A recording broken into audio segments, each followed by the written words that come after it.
Welcome to my channel. Today we are going to learn trigonometry chapter of standard 10. Students, आज मैं आपको बताऊंगी कि कैसे शॉर्टकट ट्रिक यूज करके हम सारे ट्रिग्नोमेट्री के रेशियोज याद कर सकते हैं. ठीक है, लेकिन उससे पहले आपको पता होना चाहिए कि ट्रिग्नोमेट्री क्या है और हम किस लिए उसको यूज करते हैं. What is the meaning of the trigonometry? उसके नाम में ही उसका मीनिंग छुपा हुआ है. ट्रिग्नोमेट्री मीन्स ट्राई मीन्स तीन, गोनो मीन्स एंगल और मेट्री मीन्स मेजरमेंट. इसका मतलब है कि हम तीन एंगल को यूज करके किसी भी चीज का मेजरमेंट निकाल सकते हैं ट्रिग्नोमेट्री के रेशियोज यूज करके. ठीक है, so look at the triangle A B C. Here we have to consider angle B as 90 degree. अगर हमने एंगल बी को 90 डिग्री कंसिडर किया है तो एंगल ए और एंगल सी कैसा एंगल हो जाएगा? Acute angle. ये वाला जो पार्ट है BC वो क्या बन जाएगा? Base of the triangle. वो ट्रायंगल का बेस बन जाएगा. AB is considered as a perpendicular and AC is considered as a hypotenuse of this triangle. अब मैं आपको बताती हूँ कि ट्रिग्नोमेट्री के रेशियोज शॉर्टकट में कैसे याद रखने हैं. आपको कुछ नहीं करना है, सिर्फ तीन चीजें आपको याद रखनी है. ठीक है, आपको तीन चीजें याद रखनी है, बेस, परपेंडिकुलर और हाइपोटेनियस. और इसके लिए एक सेंटेंस याद रखना है, पंडित बद्री प्रसाद हर हर बोले. क्या याद रखना है? पंडित बद्री प्रसाद हर हर बोले. Okay, look at student here. इस सेंटेंस को याद करके कैसे हम सारे रेशियोज याद कर सकते हैं. हमारा सेंटेंस क्या है? पंडित बद्री प्रसाद हर हर बोले. ओके, सबसे पहले आता है sine ratio. Okay, so if we want to find sine C, if we want to find angle sine C, तो हम कैसे याद करेंगे? Sine C equals to, take first part, PH. The sin C means P over H, perpendicular over hypotenuse. तो ये क्या आ जाएगा? साइन C की अपोजिट साइड्स मीन्स परपेंडिकुलर क्या है? AB. तो sign C equals to PH which is equals to AB over AC, perpendicular over hypotenuse. हमारा दूसरा रेशियो आता है कॉस C. सो अगर हमें कॉस C फाइंड करना है तो हम क्या करेंगे? सेकेंड पार्ट को लेंगे, BH. BH का मतलब है base over hypotenuse, base over hypotenuse. So look at the triangle. अगर एंगल C है तो बेस क्या आ जाएगा? BC. So it becomes BC over AC. Now come to the third ratio, tan C. अगर हमें टेंजेंट फाइंड करनी है, tan C फाइंड करना है, so take third part PB. Okay, PB means perpendicular over base. तो अगर हमने angle C लिया है तो परपेंडिकुलर क्या हो जाएगा? AB. So it becomes AB over BC. सो पंडित बद्री प्रसाद हर हर बोले का यूज करके हमने तीन रेशियोज फाइंड कर लिए. बाकी के तीन क्या है? Reciprocal of all this three ratios. जैसे कि अगर हमें कॉसेक फाइंड करना है, cosec C is the reciprocal of sine C. So again come to here, we have to take first part but in reverse manner. We have to take first part but in reverse manner means H over P. Hypotenuse over perpendicular. So it becomes AC over AB. Next, sec C. Sec is the reverse of cos. So sec C is equals to, again come here in reverse part, HB. H over B. So it becomes hypotenuse over base means AC over BC. AC over BC. Okay, last हमें find करना है cot. Cot C. So what is cot? Cot is the reverse of tan. So again come to the last part in the reverse manner, B over P.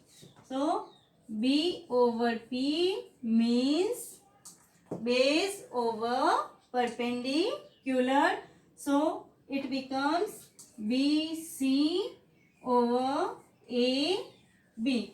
So I think student अब आप बड़े ही आसानी से 6 के 6 ratios एक ही sentence का use करके याद कर सकते हो. क्या है सेंटेंस? पंडित बद्री प्रसाद हर हर बोले. तो आइए स्टूडेंट्स, हम एक एग्जाम्पल लेके ये समझते हैं कि कैसे हम सारे ट्रिग्नोमेट्रिक रेशियो फाइंड कर सकते हैं. Come to the question.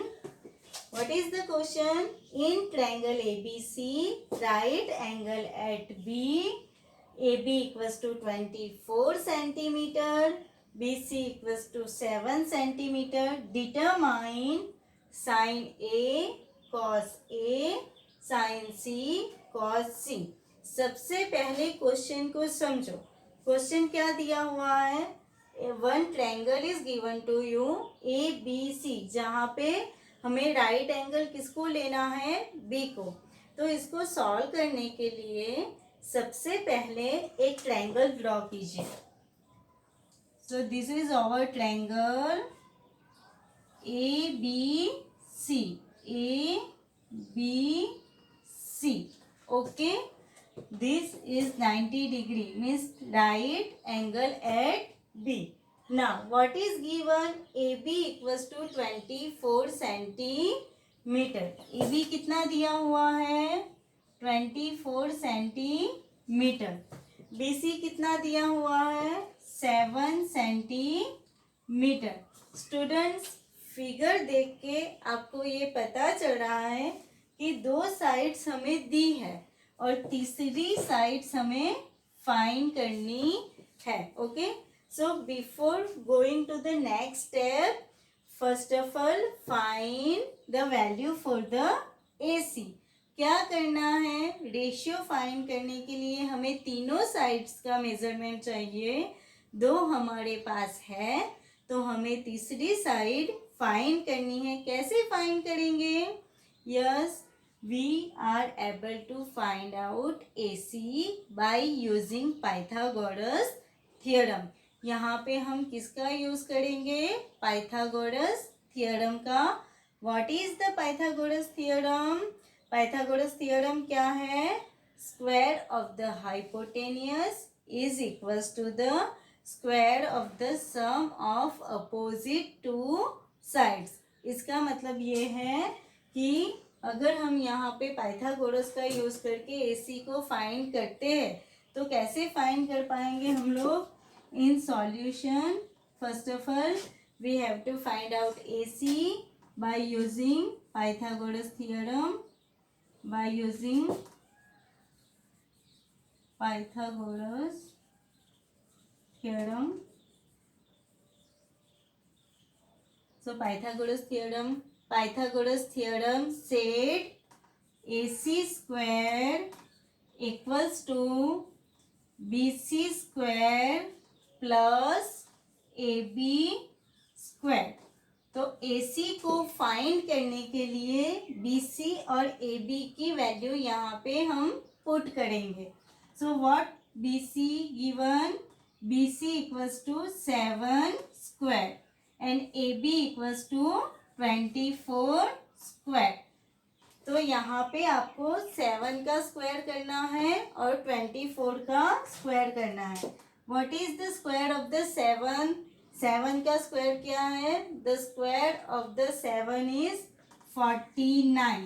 7 7s are 49. And what is the square of the 24? Square of the 24 is 576. Okay, what is the square of the 7? 27, 49.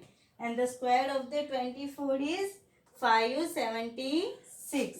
तो अब हमें क्या करना है? We have to add 576 with 49. Adding 49 with 576, we got the value 625. What we got? 625. Here we got AC square equals to 625. Now what is our next step? We have to take square root on both sides. So by taking square root on both sides, we got root AC square equals to under root 625. So student, here we get AC equals to 25. Why? Because the square root of 625 is equals to 25. So here we got AC equals to 25. Now you have the measurement of all the three sides. So by using this measurement, we are able to find out sin A, cos A, sin C and cos C. So first of all, we find out sin A and cos A. Look at student, we have to find out sin A and cos A. So for finding sin A, we have to consider angle A. What we have to consider? Angle A. अगर हम लोग angle A को लेते हैं तो उसकी opposite side हो जाती है BC और एडजेसेंट साइड हो जाती है AB। ये चीज़ आपको बहुत ही ध्यान में रखना पड़ेगा कि कौन सा एंगल आपको लेना है, ठीक है, और अपोजिट साइड कौन सी लेनी है और बेस कौन सा लेना है। अगर एंगल ए लेते हैं तो देखो उसकी अपोजिट साइड्स क्या हो गई? BC और बेस क्या हो गया? AB। तो साइन ए क्या आ जाएगा? What is sine? Opposite over hypotenuse. What is sine? Opposite over hypotenuse. So here we got sin A equals to 7/25. Now if we want to find out cos A, then what is the formula for finding the cos A? Base over hypotenuse.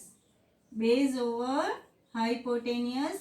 So if our angle is A, then our base is AB and hypotenuse is AC. So our ratio is 24/25. So by using this, all these sides, BC equals to 7, AB equals to 24 and AC equals to 25, we are able to find out sin A and cos A. Now next we have to find out sin C and cos C. Second, we have to find out the value for sin C, cos C. So look at here. If we want to find out sin C, so what is angle here? C. Look at the figure ABC. अगर angle हमारा C है तो अब opposite sides क्या बन जाएगी? AB और base क्या बन जाएगा? BC। पहले एंगल कौन सा था? ए। तो जब एंगल ए था तो अपोजिट साइड्स थी बी सी और एडजेसेंट साइड थी ए बी। अब एंगल है सी, तो जब एंगल सी है तो अपोजिट साइड हो जाएगी ए बी और बेस हो जाएगा B C. So how we are able to find out sin C? What is the formula for sin C? Opposite over hypotenuse. So what is opposite side? AB. AB is equals to 24. And what is the measurement for the hypotenuse? 25. So by using given measurement, we got sin C equals to 24 over 25. Same way, cos C is equals to base over hypotenuse which is equals to, जब angle C है तो base क्या है? BC. BC over AC. So we got 7 over 25. तो जो दिए हुए measurement है उसका यूज करके हमें cos C मिला 7 over 25. Students, now I think you are very well understand all the concept of finding trigonometric ratio. अगर आपको कोई डाउट हो तो आप कमेंट बॉक्स में मुझे लिख के बता सकते हो। Thank you.